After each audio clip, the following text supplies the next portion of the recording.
제6주 교회력에 따른 성서일과 사도행전 10장 44절부터 48절, 시편 98편 1절부터 9절, 요한일서 5장 1절부터 6절, 요한복음 15장 9절부터 17절까지의 말씀입니다. 주보 내지에는 다 이렇게 표시를 해드렸고요.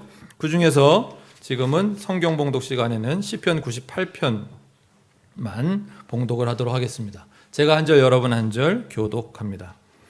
새 노래로 주님께 찬송하여라. 주님은 기적을 일으키는 분이시다. 그 오른손과 그 거룩하신 팔로 구원을 베푸셨다. 주님께서 베푸신 구원을 알려주시고 주님께서 의로우심을 문 나라가 보는 앞에서 드러내어 보이셨다. 이스라엘 가문에 베푸신 인자하심과 성실하심을 기억해 주셨기에 땅끝에 있는 모든 사람까지도 우리 하나님의 구원하심을 볼 수 있었다. 온 땅아 소리 높여 즐거이 주님을 찬양하여라. 함성을 터뜨리며 즐거운 노래로 찬양하여라. 수금을 뜯으며 주님을 찬양하여라. 수금과 아우르는 악기들을 타면서 찬양하여라. 왕이신 주님 앞에서 나팔과 뿔 나팔 소리로 환호하여라. 바다와 거기에 가득 찬 것들과 세계와 거기에 살고 있는 것들도 뇌성치듯 큰 소리로 환호하여라. 강들도 손뼉을 치고 산들도 함께 큰 소리로 환호성을 올려라. 주님께서 오신다. 그가 땅을 심판하러 오시니 주님 앞에 환호성을 올려라. 그가 정의로 세상을 심판하시며 뭇 백성을 공정하게 다스리실 것이다. 아멘. 네, 오늘은 제가 설교 전에 어떤 분이 지난주일 설교 후에 주신 질문 하나에 답변부터 드리고 설교를 시작할까 합니다. 이분 말고도 더 많은 분들이 가질 수 있는 질문이라고 생각되었기 때문입니다. 질문은 이렇습니다. 왜 우리 교회에서는 개역개정 성경만이 아니라 새번역 등의 여러 성경을 사용합니까? 하는 질문이었습니다. 우선 이 질문이 경전으로서의 성경을 사랑하는 마음에서 나온 질문이라고 생각돼요. 질문하신 분의 성경 사랑에 감사를 드립니다. 근데 우리가 우리말, 우리 글 한글로 된 성경을 대할 때 하나 기억해야 할 것은 이것은 번역본이라는 거죠. 원본일 수가 없는 거죠. 번역본들은 번역가들이 최선을 다해 번역을 함에도 불구하고 언제나 원본과는 다르게 읽힐 수 있는, 그러니까 오해의 소지를 남길 수밖에 없는 그런 운명을 가지고 있습니다. 매우 아쉽게도 말이죠. 그래서 번역은 반역이다. 뭐 이런 말도 아마 들어보셨을 겁니다.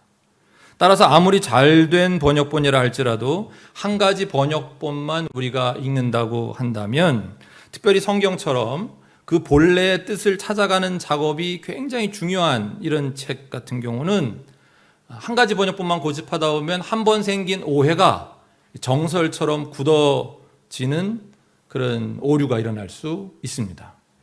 또 하나 우리가 너무 이건 좀 실용적인 관점에서 보면 또 하나 너무 그 익숙한 번역본으로만 성경을 대하다 보면 읽다 보면 마치 내가 성경을 다 아는 것 같은 착각에 빠지기도 합니다.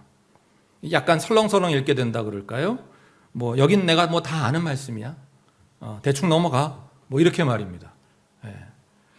그럴 때 낯선 번역을 통해서 이런 뜻이었나?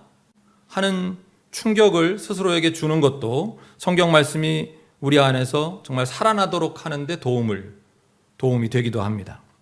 아무튼 우리 교회에서 여러 번역본을 소개하는 가장 큰 목적은 원문의 뜻에 가장 가까운 해석을 찾아가는 과정이라고 이해하시면 좋겠습니다. 또 우리 교회에서 목자들이 그 시중에 나와 있는 아무 번역본이나 비교해서 읽는 것이 아닙니다. 공신력 있는 기관에서 오랜 시간 동안 신학자들과 국문학자들이 함께 공들여 번역한 성경만 참고합니다. 개역개정 성경이 그렇고요. 그 다음에 새번역 성경도 그렇습니다. 이 두 성경은 대한성서공회에서 나온 것입니다. 우리나라를 대표하는 세계적으로 공인된 우리 개신교의 성경 번역 기관입니다. 그래서 새번역 성경도 저희가 자주 제가 인용하는 것이고요. 가끔 참고하는 공동 번역 성경은 우리 개신교 대표와 그리고 카톨릭 대표가 함께 번역한 성경입니다. 그러니까 쓸 수 있는 거죠.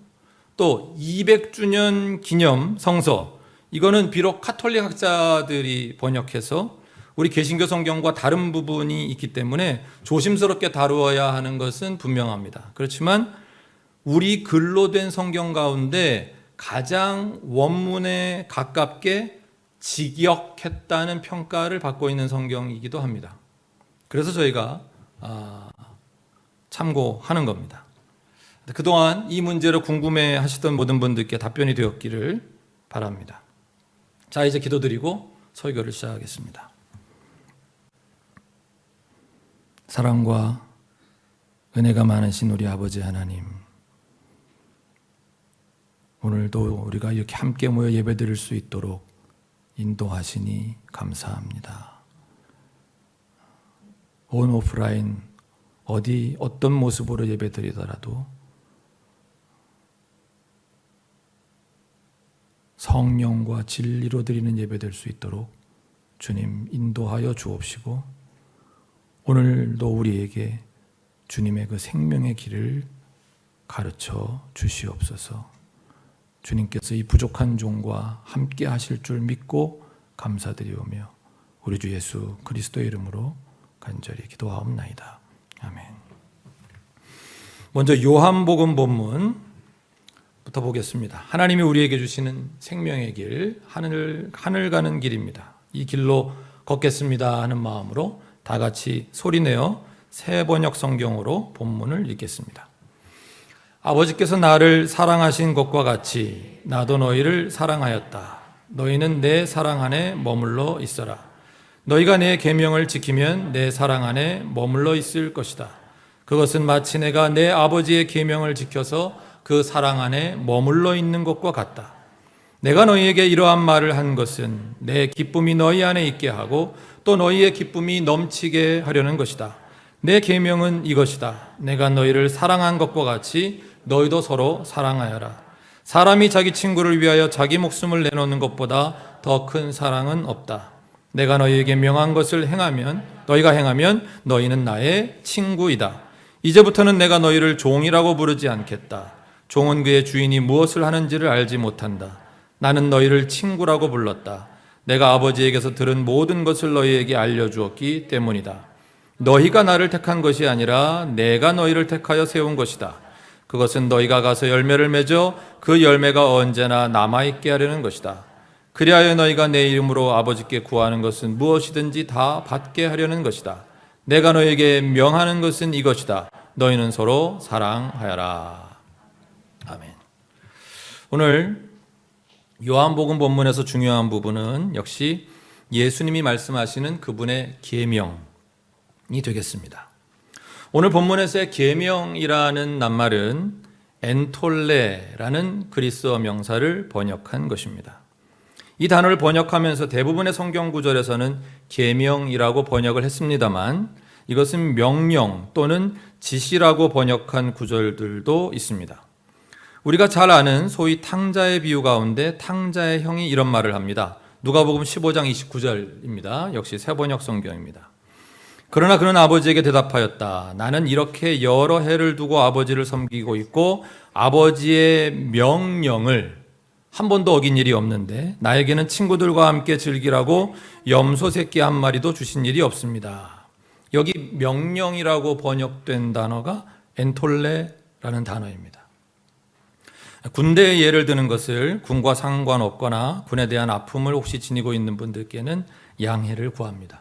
명령의 의미를 깨닫게 하는데 군대보다 더 좋은 예가 잘 떠오르지를 않네요. 우리는 명령 그러면 이제 군대가 떠오릅니다. 그럼에도 실제로는 군대에서도 명령은 남발되지 않습니다. 상관의 모든 말을 명령이라고 하지는 않으니까요. 대신 명령이라고 이름이 붙은 것은 반드시 실행되어야 합니다. 그것이 명령입니다.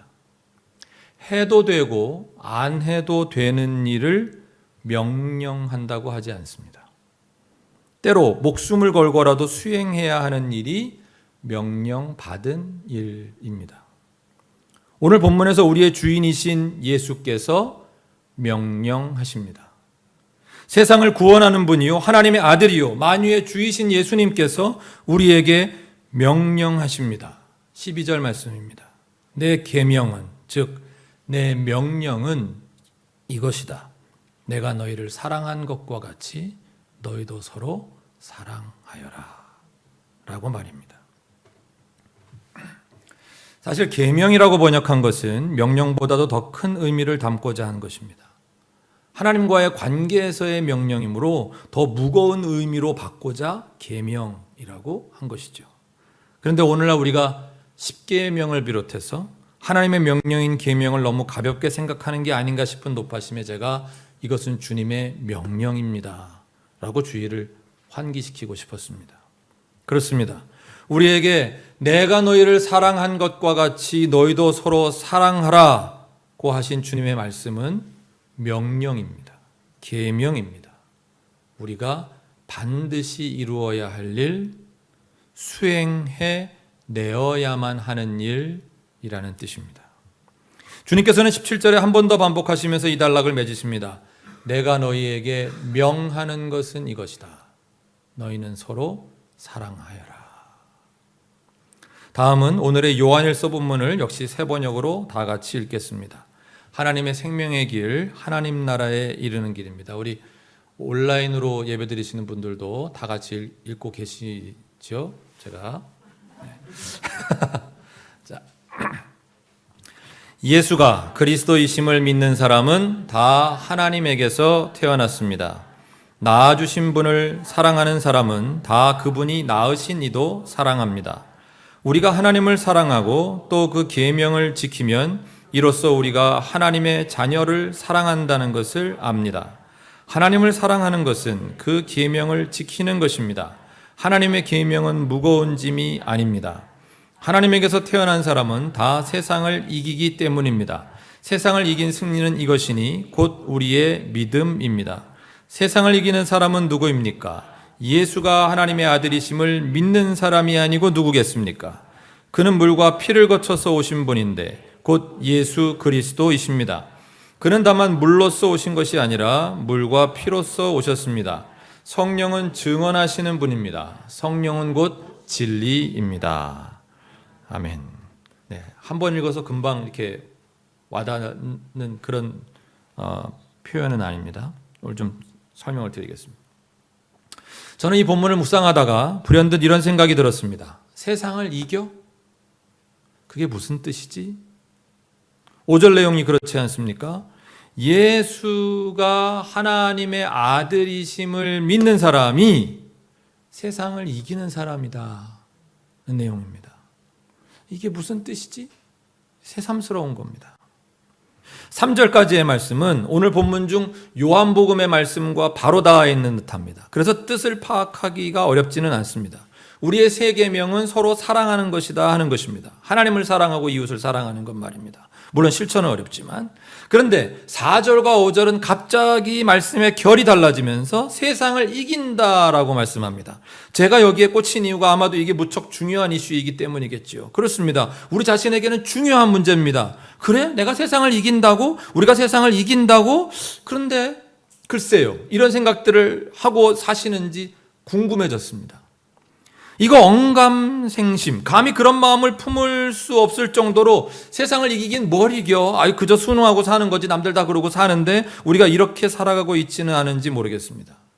5절 1절 말씀부터 다시 잠깐 살펴보자면 우리는 누구인가 하면 예수가 그리스도이심을 믿는 사람들인데 그런 사람들은 하나님에게서 태어난 사람이라고 하신 겁니다. 이 말씀도 중요한데 오늘 이걸 다룰 시간이 있을지 모르겠습니다. 어쨌든 그런데 우리가 하나님을 사랑하고 서로를 사랑하면 그래서 그 계명을 지키면 세상을 이긴다고 말씀하시니까 그리고 이 하나님의 계명은 무거운 짐이 아니라고도 하시고요.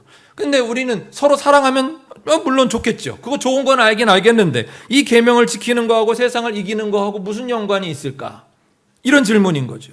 우리는 맨날 세상에 지는 것 같은데, 세상이 너무 강하고 또 너무 두렵고, 그래서 우리는 세상에 이겨볼 생각은 꿈에도 못하고 그저 세상이 시키는 대로 순응하며 살아갈 수밖에 없는 것 같은데, 예수 믿다 죽어서 천국에 나가면 모를까, 세상을 이긴다고 하시니까 이게 너무 중요한 말씀인 거잖아요. 어떻게 이기는 거지 싶고, 그런데 오늘 요한일서 기자는 이 말씀을 길게 풀어주시지도 않아요. 너무 당연하다고 생각하시나 싶기도 해요. 6절부터는 금방 성령에 대한 말씀으로 넘어가요. 6절, 그는 물과 피를 거쳐서 오신 분인데 곧 예수 그리스도이십니다. 그는 다만 물로서 오신 것이 아니라 물과 피로서 오셨습니다. 성령은 증언하시는 분입니다. 성령은 곧 진리입니다. 근데 성령 말씀하시기 전에 예수가 그리스도이심에 대해 한마디 부연하기는 하시네요. 그는 물과 피를 거쳐서 오신 분이다. 다만 물로서 오신 것이 아니라 물과 피로서 오셨다. 여기서 물은 예수님이 받으신 세례를 의미하고, 피는 예수님의 십자가에서의 죽음을 가리킵니다.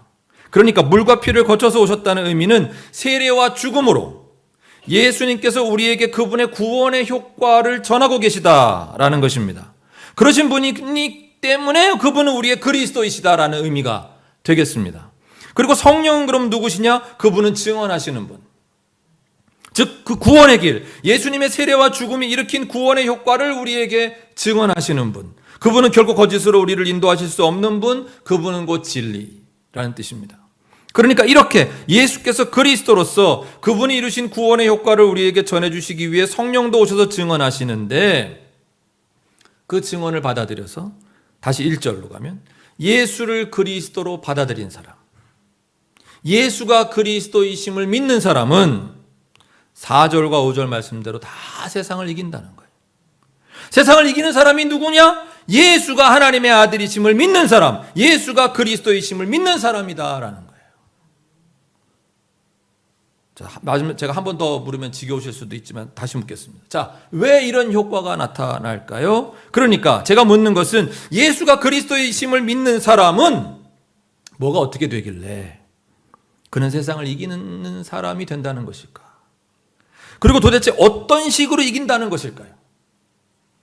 오늘 지금 여기서 우리가 죽어도 천국에 가기 때문에 세상을 이겼다는 것인지, 그렇다면 이 승리는 그저 영적인 차원에서의 일로 머무는 것인지, 우리가 예수를 하나님의 아들로 믿으면 영적으로 무장되는 것이고, 세상에 있는 귀신 가운데 예수보다 강한 귀신은 없기 때문에 세상을 지배하는 사탄 귀신의 왕이라도 예수님이라는 강한 귀신에게는 꼼짝 못한다, 그러니 세상을 이기는 것이다, 이건 그런 말씀만일까요?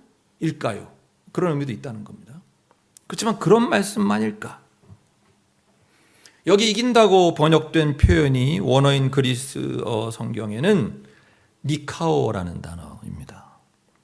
이 단어는 정복하다, 극복하다, 승리하다, 이기다, 이런 뜻을 가지고 있습니다. 그러니까 영적으로 이기는 것도 이 단어로 표현하는 게 맞아요. 그런데 이 단어가 쓰인 성경의 용례들을 보니까 꼭 영적인 의미로만 쓰이지는 않습니다.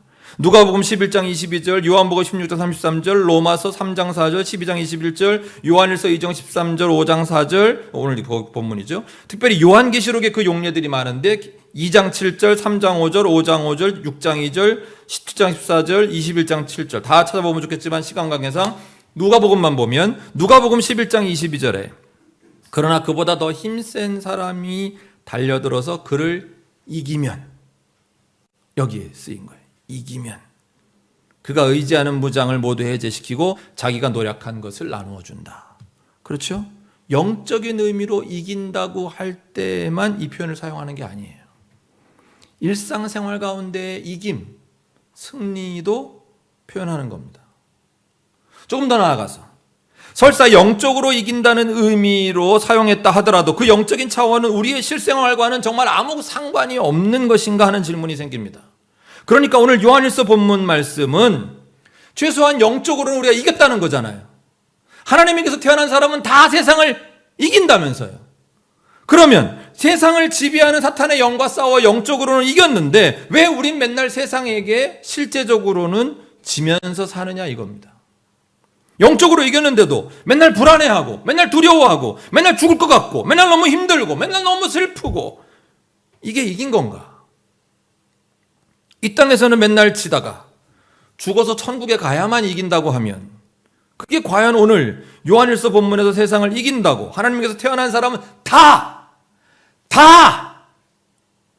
세상을 이긴다고 하신 말씀의 본래 뜻이겠는가? 저는 우리의 삶에서 영적 삶이 가지는 중요한 의미를 폄훼하려고 이런 설교를 하는 것이 아닙니다. 영적인 삶은 매우 중요합니다. 저도 매일 제 영혼이 하나님을 향해 깨어있기를 얼마나 간절히 원하고 이를 위해 애쓰며 사는지 모릅니다.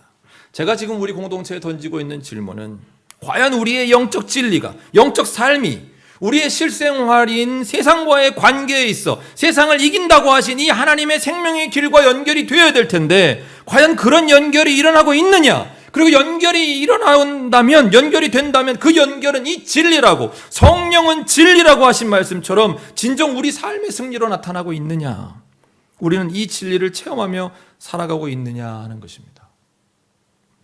세상을 이긴다는 말씀이 진정 우리 삶으로 사라져야, 그 승리가 내 삶에서 나타나야 우리 공동체가 그런 승리를 공동체적으로 경험해야 하나님이 가르쳐 주신 생명의 길은 진리로구나. 그래야 우리도 그 길로 걸으며 살고 우리 자녀들에게도 그 길로 걸어가고 그 길을 따르라고 할 것이 아닙니까? 그래서 제가 거듭해서 묻고 또 묻는 것입니다. 세상을 이긴다고 하시는데 그게 무슨 뜻이냐고 말입니다. 여러분에게 묻겠습니다. 오늘 요한일서 본문 4절과 5절, 하나님에게서 태어난 사람은 다 세상을 이기기 때문입니다. 세상을 이긴 승리는 이것이니 곧 우리의 믿음입니다. 세상을 이기는 사람은 누구입니까? 예수가 하나님의 아들이심을 믿는 사람이 아니고 누구겠습니까? 이 하나님의 말씀을 믿으십니까? 이 하나님의 길이 여러분이 걷는 하늘 가는 길이 되고 여러분의 삶에서 살아 역사하는 영적 체험이 되시는가 말입니다. 답은 잠시 후에 다시 찾기로 하고 이번에는 사도행전 본문으로 갑니다. 제가 오늘의 네 본문을 지난 한 주간 묵상하면서 참 고민스러웠던 본문이 사도행전 본문입니다. 다른 본문과의 연관성이 무엇인가 싶어서 말입니다. 다 같이 소리내어 읽겠습니다. 나중에 기회가 되면 왜 성경을 소리내어 읽는 게 좋은지 알려드리겠습니다. 44절부터 베드로가 이런 말을 하고 있을 때에 그 말을 듣는 모든 사람에게 성령이 내리셨다. 할례를 받은 사람들 가운데서 믿게 된 사람으로서 베드로와 함께 온 사람들은 이방 사람들에게도 성령을 선물로 부어주신 사실에 놀랐다. 그들은 이방 사람들이 방언으로 말하는 것과 하나님을 높이 찬양하는 것을 들었기 때문이다. 그때 베드로가 말하였다. 이 사람들도 우리와 마찬가지로 성령을 받았으니 이들에게 물로 세례를 주는 일을 누가 막을 수 있겠습니까? 그런 다음에 그는 명해서 예수 그리스도의 이름으로 세례를 받게 하였다. 그들은 베드로에게 며칠 더 머물기를 청하였다. 아멘. 성령이 내리셨습니다. 이방 사람들에게도 성령이 내리셨습니다. 어떻게 그들에게도 성령이 내리셨는가를 알았는가 하면 그들이 방언으로 말하고 하나님을 높이 찬양하는 것을 들었기 때문이라고 했습니다. 그러니까 문맥상 보면 이전에는 유대인인 그리스도인들에게만 성령이 내리셨다는 것입니다. 예수님도 유대인이셨고 제자들도 유대인들이었고 초대교회의 시작은 유대인들로부터였으니 자연스러운 일이겠다 싶습니다. 그러므로 방언도 유대인들만 말했을 것입니다. 44절 베드로가 이런 말을 하고 있을 때에 어떤 말을 하고 있었는가? 오늘 본문의 앞에를 보면 예수님의 죽으심과 부활하심 그리고 나타나심을 베드로가 증언하면서 그를 믿는 사람들이 다 그의 이름을 힘입어 죄사함을 받는다는 말을 하고 계셨습니다. 즉 베드로 사도가 복음을 전하고 있을 때에 성령이 내리셨다는 겁니다. 문제는 성령이 내리실 때 그 자리에 있던 유대인들에게만 내리신 것이 아니라 그 말을 듣는 모든 사람, 그 자리에는 이방인들이 많이 있었는데 그들 모두에게 성령이 내리신 겁니다. 45절에 나타난 것처럼 말 그대로 놀라운 사건이 벌어진 것입니다. 할례를 받은 사람들, 즉 소위 선택된 민족이라는 유대인들에게만, 그 유대인들 중에서도 예수님을 그리스도로 믿게 된 사람들에게만 성령이 내리시는 줄로, 즉 성령을 그들에게만 선물로 부어주시는 줄로 알고 있었는데 이방 사람들에게도 성령이 내리신 겁니다.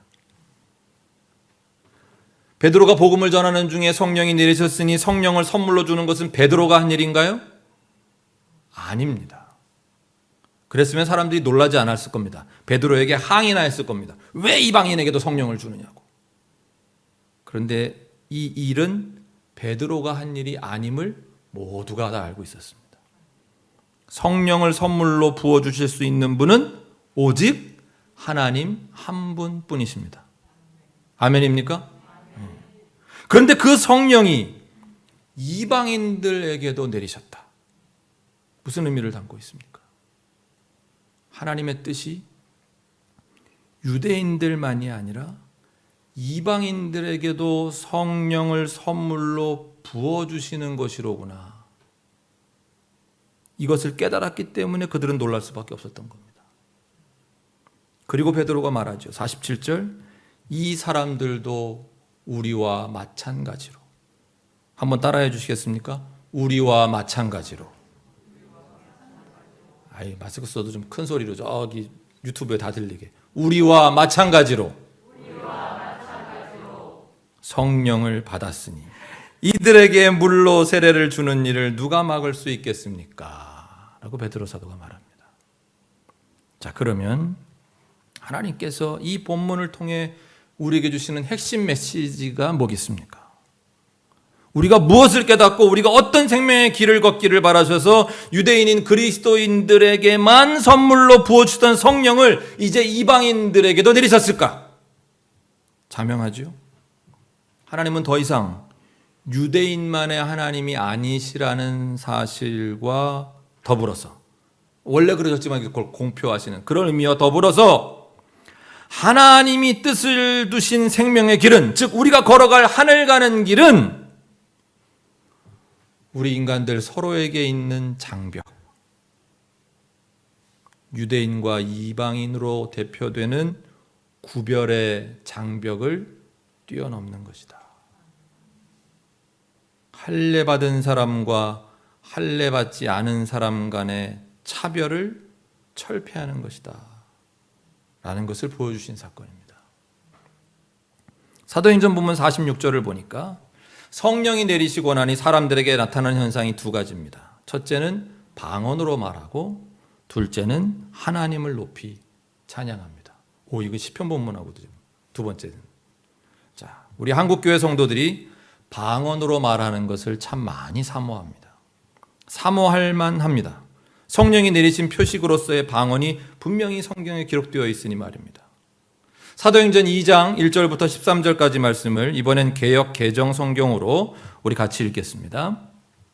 오순절날이 이미 이르매 그들이 다 같이 한 곳에 모였더니 호련히 하늘로부터 급하고 강한 바람 같은 소리가 있어 그들이 앉은 온 집에 가득하며 마치 불의 혀처럼 갈라지는 것들이 그들에게 보여 각 사람 위에 하나씩 임하여 있더니 그들이 다 성령의 충만함을 받고 성령이 말하게 하심을 따라 다른 언어들로 말하기를 시작하니라.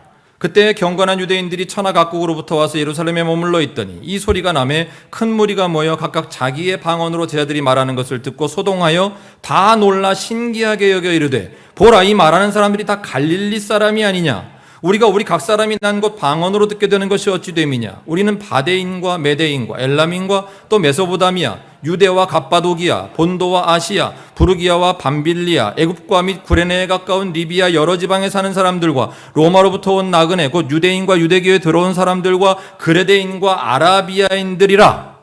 우리가 다 우리의 각 언어로 하나님의 큰 일을 말함을 듣는도다 하고 다 놀라며 당황하여 서로 이르되 이 어찌 된 일이냐 하며 또 어떤 이들은 조롱하여 이르되 그들이 세술에 취하였다 하더라. 아멘. 다들 잘 알고 계시는 본문입니다. 예수님께서 부활하시고 나타나신 후에 승천하시고 이제 약속하신 성령께서 내리시는 첫 장면이죠. 성령을 선물로 받은 사람들에게 나타난 특징이 무엇이에요? 방언으로 말하기 시작했습니다. 우린 여기에만 주목합니다. 그런데 그 결과가 뭐예요? 모든 사람과 소통이 가능해졌습니다. 11절에 나타난 것과 같이 방언으로 말할 수 있게 됨을 통해 우리가 다 우리의 각 언어로 하나님의 큰 일을 말함을 듣는도다 하고 놀라고 당황했다고 했습니다. 그렇습니다. 성령이 내리심으로 주셨던 방언은 우리 사람들의 구별과 차별의 모든 장벽을 뛰어넘는, 모든 장벽을 허무는 훌륭한 도구인 것입니다. 왜 그런가요? 우리 사람은 말이 통해야 살기 때문입니다. 제 처남이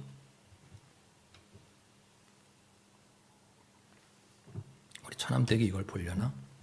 볼 일 없겠죠? 제 처남이 결혼 전에 여러 번 선을 받습니다. 뭐 다 그런 과정을 통해서 결혼하잖아요. 그게 흠은 아니잖아요. 그죠? 네. 저는 우리 처남이 결혼하기 힘들 거라고 봤습니다. 제가 볼 때는 그 사람의 눈높이에 맞는 사람을 만나기가 꽤 어렵겠다고 느껴졌기 때문입니다. 그날도 처남은 아버지의 강권에 못 이겨 선을 보러 나갔습니다. 아무 기대 없이 나갔던 걸로 제가 기억합니다. 그런데 저녁에 보니까 얼굴이 아주 밝은 겁니다. 왜 그러냐 했더니 오늘 만난 사람이 뭐 외모나 뭐나 다 자기 취향이 아닌데, 그래서 얼른 밥이나 먹고 헤어지자 그렇게 생각하고 있었는데 말이 너무 잘 통하더라는 겁니다. 결국 그분과 결혼했습니다. 사람은 말이 통해야 삽니다. 같은 한국 사람이라고 말이 다 통하는 것 같지만 실은 그렇지 않습니다. 그러니 그렇게 말이 잘 통하는 사람 만났다고 좋아하며 결혼하지 않습니까? 왜 지역 갈등이 생기고 여남 간에 갈등이 생기고 세대 간에 갈등이 생깁니까? 서로가 하는 말을 잘 못 알아들으니 말이 잘 안 통해서 갈등합니다. 하물며 외국 사람과는 어떻습니까? 말이 안 통하니 오해가 쉽게 생깁니다. 그러다 보니 갈등합니다. 언어가 다르고 문화도 다릅니다.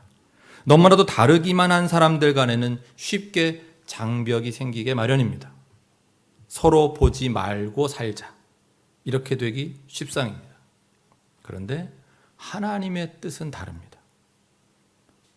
성령이 내리시고 방언으로 말하기 시작하니 말이 통하기 시작합니다. 왜 하나님께서 방언이라는 선물을 성령을 통해 주시는지 이제는 그 뜻이 분명해지지 않습니까? 우리 사이에 있는 장벽을 허물라고, 우리의 사이에 있는 장벽을 허무는 역사가 성령의 역사라고 보여주시기 때문입니다. 보여주시기 위함입니다.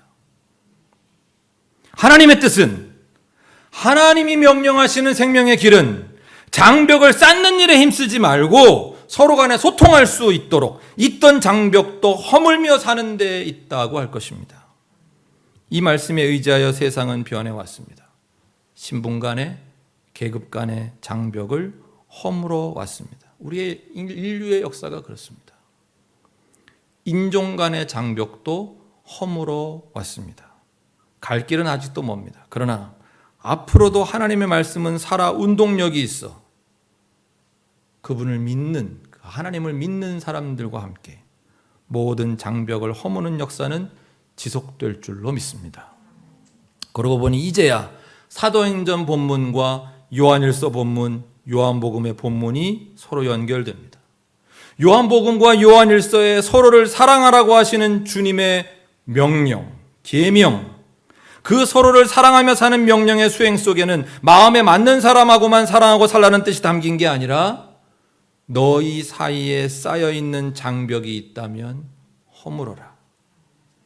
너희는 누구와도 말을 통하며 살아야 된다. 장벽 너머의 사람들과도 서로 사랑하며 살아야 한다라는 뜻이 담겨 있음을 사도행전 본문이 보여주셨다고 생각합니다.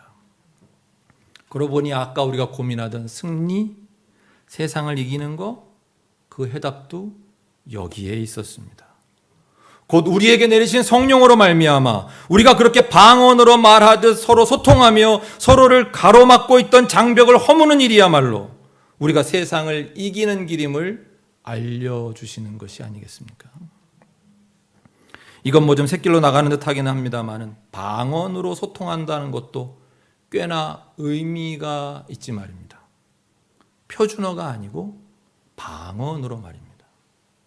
세상은 표준어를 제정하고 그것을 사용하지 않던 사람들까지 힘들게 익히게 해서 사람들로 하여금 서로 통하게 하려고 한다면 하나님께서는 성령 받은 사람들이, 즉 기득권을 줄 수도 있는 사람들이 방언, 사투리, 굳이 배우지 않아도 되는 말을 통해 먼저 저들에게 다가서도록 하시니 말입니다. 우리 한국교회는 하나님께서 방언을 왜 주셨을까를 생각해 본 적이 없는 것 같습니다. 그러다 보니 저희 자라던 1970년대, 80년대에 이 방언 문제로 교회가 갈라지기도 하고 그랬습니다. 방언은 장벽을 허무는 역사였는데, 서로 통하는 역사였는데 방언으로 오히려 장벽을 만들었습니다. 방언을 할 줄 아는 자와 모르는 자를 가르고 방언을 강조하는 교파나 교회와 그것을 귀신의 역사로 보던 교파나 교회 등으로 나뉘었으니 우리는 이렇게 어리석습니다. 마지막 본문 시편 98편은 성경 봉독 시간에 읽었으니 다 같이 읽는 것을 생략하겠습니다. 1절만 제가 다시 읽겠습니다. 새 노래로 주님께 찬송하여라. 주님은 기적을 일으키는 분이시다. 그 오른손과 그 거룩하신 팔로 구원을 베푸셨다. 주님은 영혼 없이 부르는 헛노래가 아닌 새 노래, 우리의 마음이 담긴 뉴송으로 찬송받아 마땅한 분이십니다. 사도행전 본문에도 있었습니다. 46절, 성령이 내리신 사람의 특징 가운데 방언으로 말하는 것과 더불어 두 번째는 하나님을 높이 찬양한다고 말입니다. 그 찬양받으실 주님은 기적을 일으키는 분이십니다. 시편 98편 1, 2, 3절은 그분의 기적의 내용을 알려줍니다. 새 노래로 주님께 찬송하여라. 주님은 기적을 일으키는 분이시다. 그 오른손과 그 거룩하신 팔로 구원을 베푸셨다. 주님께서 베푸신 구원을 알려주시고 주님께서 의로우심을 문나라가 보는 앞에서 드러내어 보이셨다. 이스라엘 가문에 베푸신 인자하심과 성실하심을 기억해 주셨기에 땅끝에 있는 모든 사람까지도 우리 하나님의 구원하심을 볼 수 있었다. 주님은 구원을 베푸십니다. 주님께서 베푸신 구원을 알려주십니다. 우리가 모르고 있으니 말입니다. 주님께서 의로우심을 드러내어 보이십니다. 우리가 보지 못하고 있기 때문입니다. 자신이 이스라엘 가문에 베푸신 인자하심과 성실하심을 잊지 않고 기억하시기에 주님은 세상 모두를 구원하시는 분이십니다.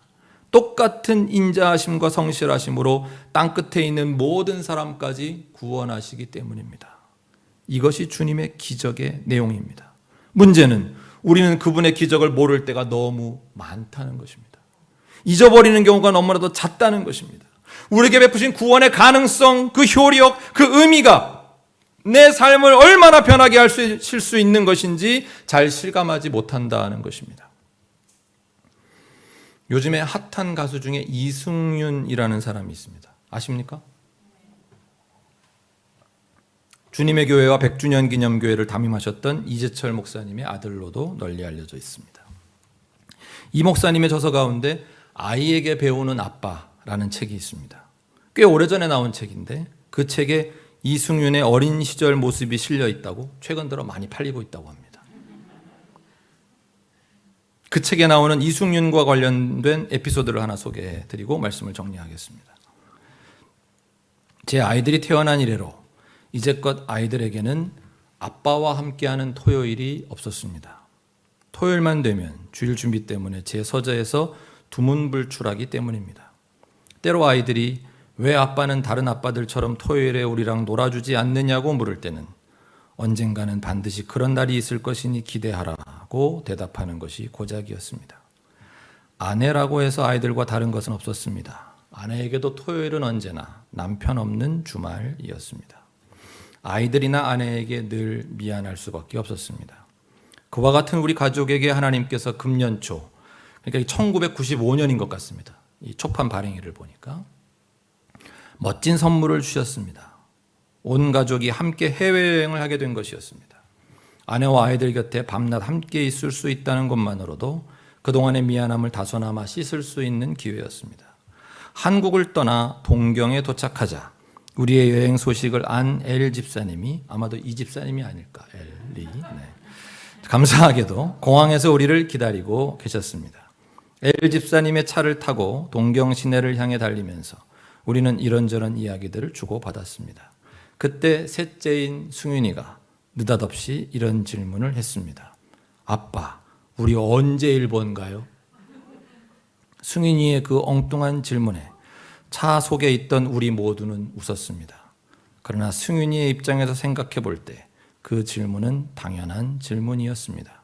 일본에 왔지만 보이는 사람들의 모습이 한국 사람들과 똑같았을 뿐만 아니라 일본에 와서도 차 안에서 우리는 여전히 한국말만 쓰고 있었기 때문입니다. 그러므로 아직 글자를 모르는 승윤이에게는 아무리 차창 밖을 내다보아도 일본이나 한국은 전혀 차이가 있을 수 없었습니다. 그래서 참다 못한 승윤이가 마침내 언제 일본 갈 거냐고 물었던 것입니다. 일본 속에 있으면서도 일본 말과 글을 알지 못하고 사용하지 아니하면 그 사람에게 있어 일본은 일본일 수가 없습니다. 길이요, 진리요, 생명이신 예수 그리스도 안에 거한다는 것은 곧 천국의 삶을 누리는 것을 의미합니다.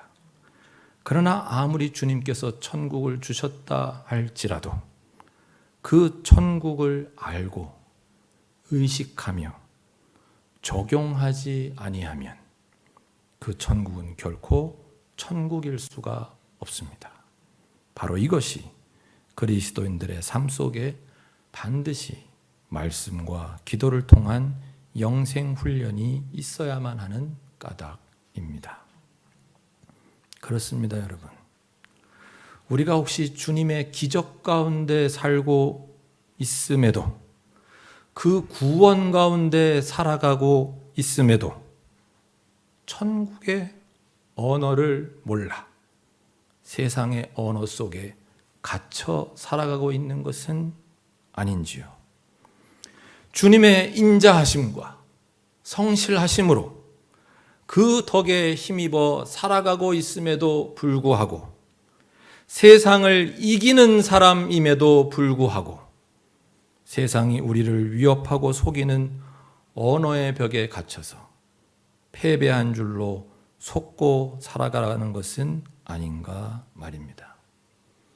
이미 세상을 이기신 주님께서 너와 나의 장벽을, 너와 그의 장벽을 허물어라, 소통하라, 서로 사랑하며 살아라, 그렇게 명령하시는데도 이런 하나님의 길이요 하나님의 언어는 알지도 못하고 사용하지도 못한 채 그렇게 살다가는 나만 손해보고 나만 죽는 줄로 알아 이기성의 감옥에 갇힌 채 허덕이고 있는 것은 아니겠습니까?